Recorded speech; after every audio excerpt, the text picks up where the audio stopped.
How to actually master small talk.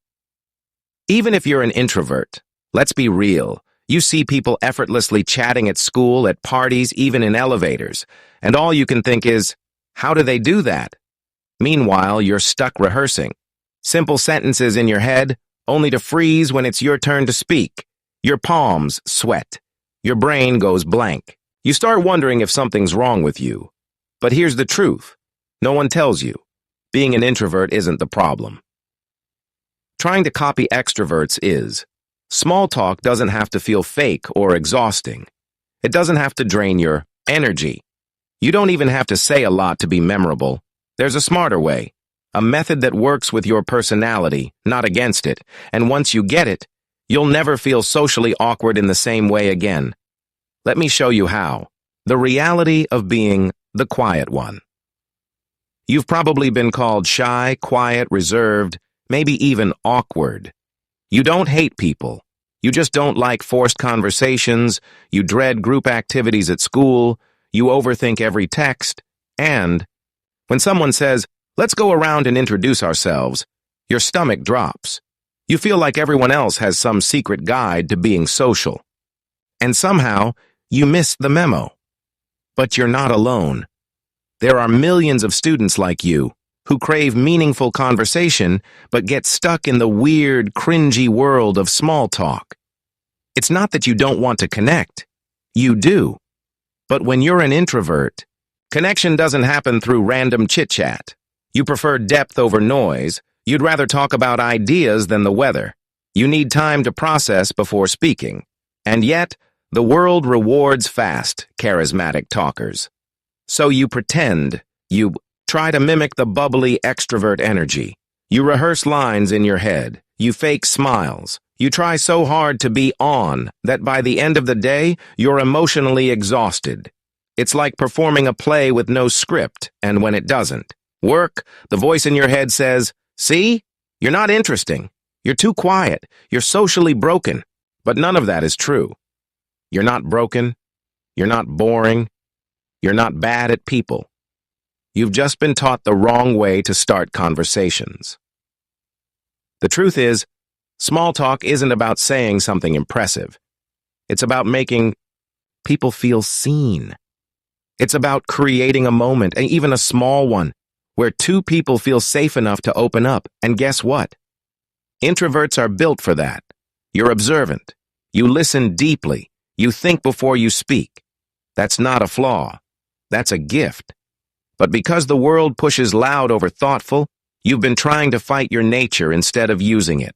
So, let's stop pretending. Let's stop trying to be louder, quicker, more fun. Let's build a new system. One designed for your brain, your rhythm, your energy. Because when you approach small talk the introvert's way, everything shifts. You stop feeling fake. You stop freezing. You stop draining your energy, trying to keep up, and you start actually connecting. In part 2, I'll walk you through the system I wish someone had handed me in high school, a way to master small talk that doesn't feel like torture. You won't just survive conversations, you'll start to enjoy them. Ready? Let's go. Let's rewire the way you think about small talk, permanently. Because what if I told you that mastering small talk isn't about talking more, it's about listening better? That, the person who says less but makes others feel heard, is the one everyone remembers?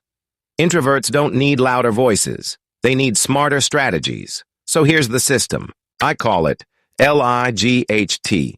It stands for L, lead with a micro-observation. I, invite connection with a curious question. G, give one detail about yourself. H, hold the silence. Don't rush. T, turn it into a real topic. Let me break that down. L, lead with a micro-observation. You don't need clever jokes or deep philosophy to start a conversation. All you need is a tiny, real observation. Noticing someone's unique keychain, mentioning the playlist that's playing, commenting on how cold the room is.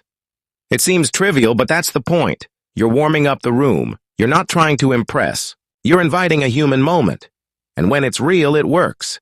Say you're in the library, and someone sits near you with a pile of books. Instead of sitting in awkward silence, try, Looks like someone's got a battle plan today. 9 times out of 10, that opens the door. I invite with a curious question.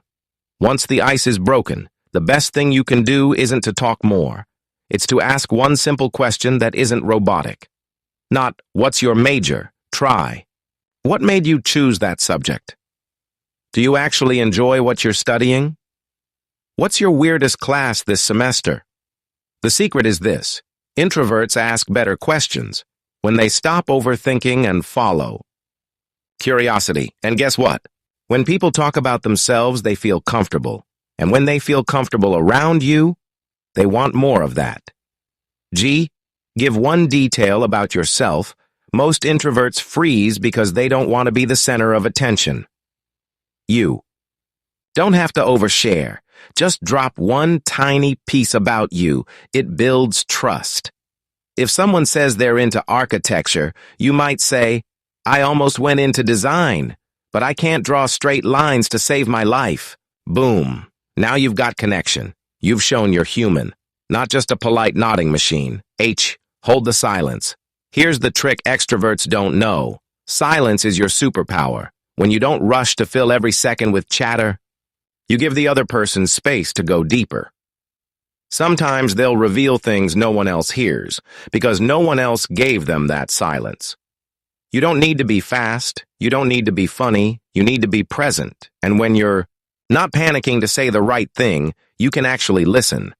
Real listening is rare. It's magnetic. T. Turn it into a real topic. This is where most people fail. They stay stuck in, hey, how are you? Mode forever. You, the introvert, can go deeper. The person you're talking to just said they're exhausted from back-to-back classes. Say, do you ever feel like school is just this machine we're all stuck in? Suddenly, you're in real talk territory. Not fake. Not surface level. You've made the shift, and they'll remember you for it. The secret bonus move, exit gracefully. And what if the conversation's done? Here's a script you can use today. I'm glad we got to chat. I've got to run. But it was good meeting you. Polite, confident, clean. You're in control now. Let's talk energy management. Introverts have a battery, and every social interaction drains or charges it. So don't just learn what to say. Learn when to recharge. Build breaks into your schedule.